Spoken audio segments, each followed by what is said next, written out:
नमस्कार, प्यारा हिंदुस्तान न्यूज़ 24/7 में आपका स्वागत है। मैं हूं आपका अपना पत्रकार खड़क सिंह और आज हम पहुंचे हैं मायड टोल प्लाजा पर।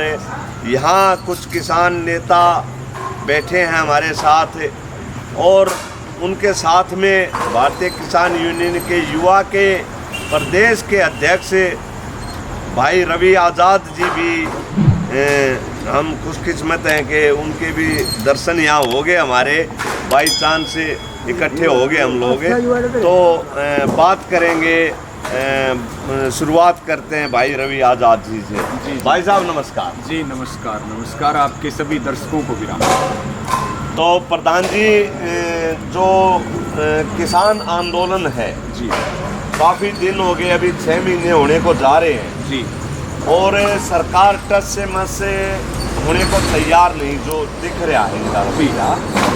पहले तो किसान आंदोलन पे ही मेरा सवाल है जी। क्या लगता है कि किसान आंदोलन किस दिशा में जा रहा है? सरकार की मंशा बताइए। क्या सरकार की मंशा तो आम आदमी के पास पूछ लो आप।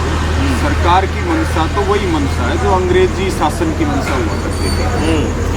बात आपने करी कि 6 महीने हो गए, हम तो 6 साल भी आंदोलन चला सकते हैं। लेकिन ये बात है कि अगर हमारे को नुकसान हुआ और आंदोलन लंबा चला तो फिर ये जो सरकार है बीजेपी की, चाहे वो हरियाणा की और चाहे वो केंद्र की हो, ये सुरक्षित नहीं बचने वाली है। इसको उखाड़ के लाएंगे, ये पक्की बात है। मतलब आपका ये कहना है कि अगर आंदोलन लंबा चलता है तो हमें नुकसान नहीं, सरकार को नुकसान? सरकार को नुकसान है। सरकार की छवि आप देखिए धूमिल हो चुकी है। आज आप पूरी दुनिया में थू हो रही है सरकार की।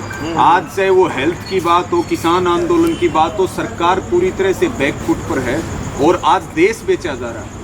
और जब देश बेचा जा रहा है, अब ये आंदोलन तो कानूनों को लेकर के शुरू हुआ था, एमएसपी के कानून को लेकर के शुरू हुआ था, लेकिन अब लड़ाई लोकतंत्र की भी है, अब लड़ाई देश की संपत्ति को बचाने की भी है, अब लड़ाई जो है वो जमीन बचाने की तो है ही, या जमीर बचाने की भी है। ये लड़ाई अहंकार और स्वाभिमान के बीच में है। और आपने देखा कि बंगाल ने भी अहंकार को नकारा और स्वाभिमान को एक्सेप्ट किया और किसान आंदोलन के ऊपर बंगाल की जनता ने भी मोड़ रोकने का काम किया। जी। तो हमारा एक सवाल है प्रधान जी कि अभी पीछे जो हिसार में लाठीचार्ज हुआ था, जी, उसको लेकर के काफ़ी रोष और जोश और गुस्सा लोगों में है जी, जिसको लेकर के कल आह्वान है किसान यूनियन का, संयुक्त किसान मोर्चा का जी, कि हम घेराव करेंगे जी, प्रशासन, हिसार प्रशासन जी। तो उसके लिए क्या तैयारियां आप लोगों की? देखिए, जो ये जघन्य कांड कहेंगे हम, जिस प्रकार से हमारे बुजुर्गों के ऊपर, हमारी माताओं के ऊपर पत्थरबाजी तक करी गई है और लाठी डंडे मारे गए, आंसू गैस के गोले मारे गए हैं, प्लास्टिक की गोलियां चलाई गई हैं, यानी कि ये लोकतंत्र नहीं हो सकता। ये स्वतंत्र भारत में हम ऐसी कल्पना नहीं कर सकते। और इसको लेकर के हरियाणा की जो खट्टर सरकार है, वो आंदोलन के शुरुआत से जगह जगह पर बाधाएं डालने का काम कर रही, समस्याएं पैदा करने का काम कर रही। तो इसको लेके पूरे हरियाणा में रोष है। और कल का जो आह्वान है हिसार कमिश्नर के घेराव का, उसमें हिसार कमिश्नरी के जितने जिले हैं वो तो हजारों की संख्या में शामिल हो ही होंगे। और पूरे हरियाणा से मुझे लगता है कि ऐसा कोई जिला नहीं होगा जहाँ से सैकड़ों हजारों की संख्या में लोग हिसार नहीं पहुँचेंगे।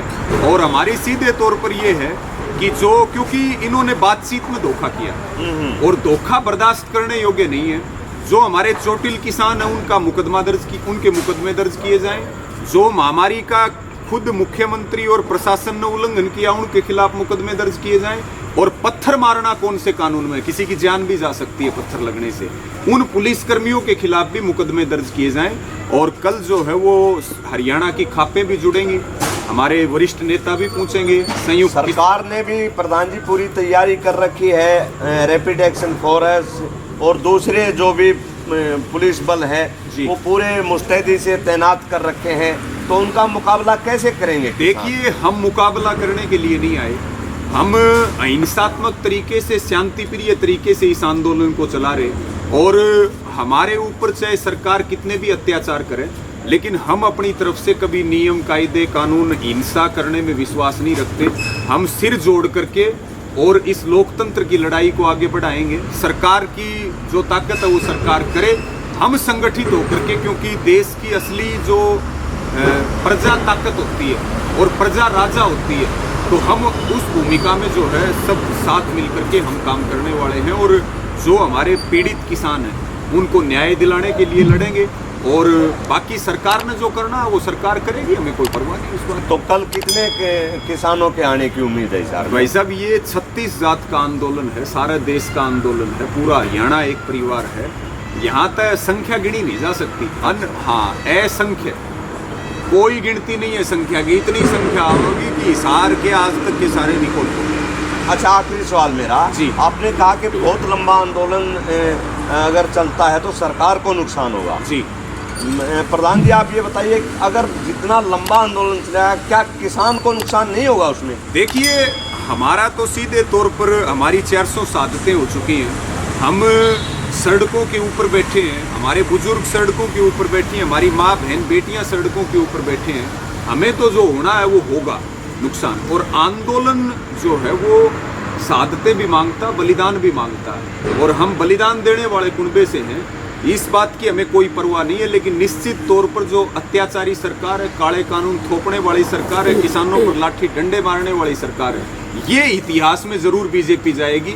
और भाजपा मुक्त भारत का जो अभियान चलने वाला है भविष्य में, वो भी मजबूती के साथ आगे बढ़ेगा। जी, तो ये थे रवि आज़ाद जी, जिन्होंने कहा कि भाजपा मुक्त भारत का अभियान, इसका रूप बदलने जा रहे हैं एक तरह से किसान, के भाजपा मुक्त भारत का नारा दे करके इस आंदोलन को लड़ने का विचार है।